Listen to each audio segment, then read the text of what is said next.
Bueno, senadora, usted ha sido una de las más críticas en el manejo que se le ha dado a los bloqueos en Colombia. ¿Qué le ha faltado al gobierno en el sentido de la autoridad? Es algo que también se ha repetido en nuestra ciudad de Ibagué, infortunadamente. Juan Pablo, yo creo que por supuesto que uno entiende que haya motivos para protestar, uno entiende que muchos jóvenes quieran salir a manifestarse, pero eso tiene unos límites claros. Y es que la protesta tiene que ser pacífica y existe también el derecho a que uno no proteste, de manera que las manifestaciones no pueden ser obligatorias ni pueden caer encima del resto de los ciudadanos. Y yo tengo una tesis que es muy clara y es claro que el Estado tiene unos deberes y unas obligaciones que no son optativos.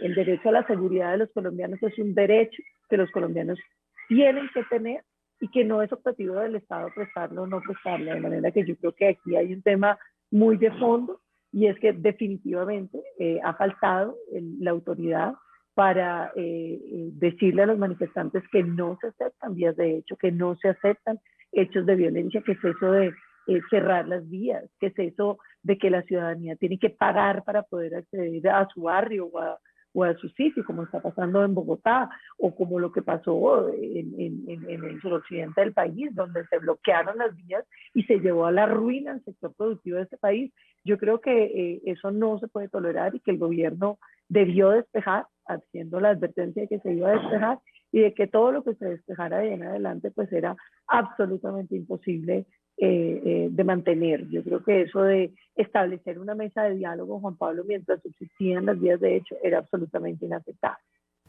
Perfecto. De manera enfática, usted aseguró que no acompaña reforma a la justicia. ¿Qué aspectos la llevaron a tomar esta decisión?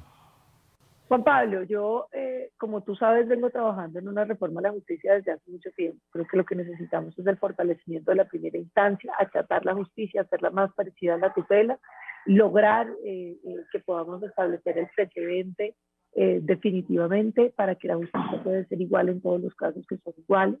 Y necesitamos unas medidas que permitan una justicia más cercana, que vaya al territorio, crear la carrera del juez municipal para que cuando un municipio tiene un juez bueno, pues no lo pierda porque el juez tiene que ascender, sino que el juez se pueda quedar y crecer salarialmente, pero mantenerse en el sitio donde ha estado.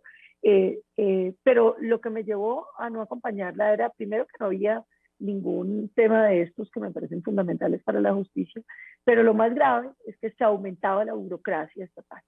Yo creo, Juan Pablo, que uno puede entrar en la discusión en torno a si es necesaria o no, y si Colombia necesita más jueces, y si el estándar de la OCDE es muchísimo más alto que el de Colombia.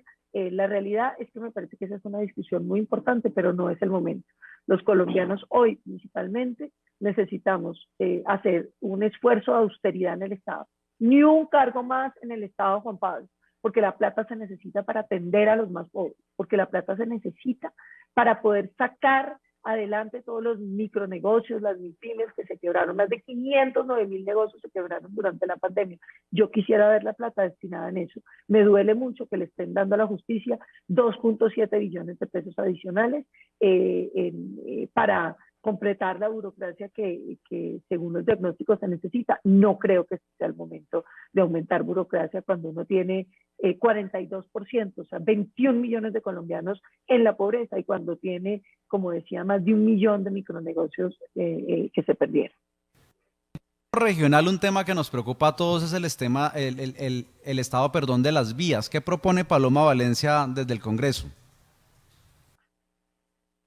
Hombre, yo creo que para la reactivación económica, Juan Pablo, uno debiera jugársela con un gran programa de autoconstrucción de las vías terciarias, claro, con arquitectos e ingenieros residentes, con las juntas de acción comunal para que la ciudadanía sea la propia que trabaje, que está desempleada, logre algún tipo de ingreso y además de que den las mejoras de infraestructura y que lo hagamos también para vivienda, para mejoramiento de vivienda, para acueductos, para alcantarillado, un gran plan Marshall a la colombiana de construcción de infraestructura, pero de la infraestructura que se necesita en las regiones más pobres y en los barrios pobres de las ciudades de Colombia. ¿Qué tal, Juan Pablo, uno poder tener el equipo de arquitectos y de ingenieros formando la ciudadanía para que ellos mismos, con materiales que provea el Estado, teniendo algún tipo de ingreso, pudieran hacer las mejoras de sus casas, pudieran hacer las mejoras de sus vías, de los caminos terciarios, en los barrios pobres de Ibagué, en todas las veredas pobres de El Tolima